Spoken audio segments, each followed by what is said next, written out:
আজকের দুপুরে রান্নাটা একবার দেখে নাও বন্ধুরা, কথা দিলাম জিভ দিয়ে জল চলে আসবে। এই তরকারিটা করেছি বন্ধুরা ছোট মাছ দিয়ে, ফুলকপি, আলু আর চুম্বুক কচু, সাথে দিয়েছি টমেটো, আর করেছি রসা। দেখতে পাচ্ছো, কালার দেখলে খেতে ইচ্ছে করবে কিন্তু।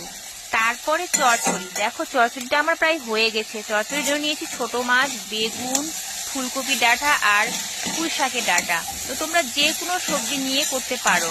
তো আমার হাতের কাছে যে সবজিটা ছিল সেই সবজি দিয়ে আমি করেছি। তোমরা এর সাথে দিতে পারো মূলো, লাফা, বটবটি, বিন দিয়ে করতে পারো, আর পেঁয়াজ আর কাঁচা লঙ্কা।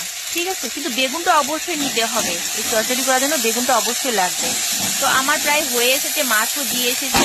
নামানোর আগে ভাজা জিরে মশলা করে সেটাকে দিয়ে নামিয়ে নিতে হবে আর পরিবেশন করতে হবে। তো বন্ধুরা বলো কেমন লাগলো। বলেছিলাম না আমি বন্ধুদের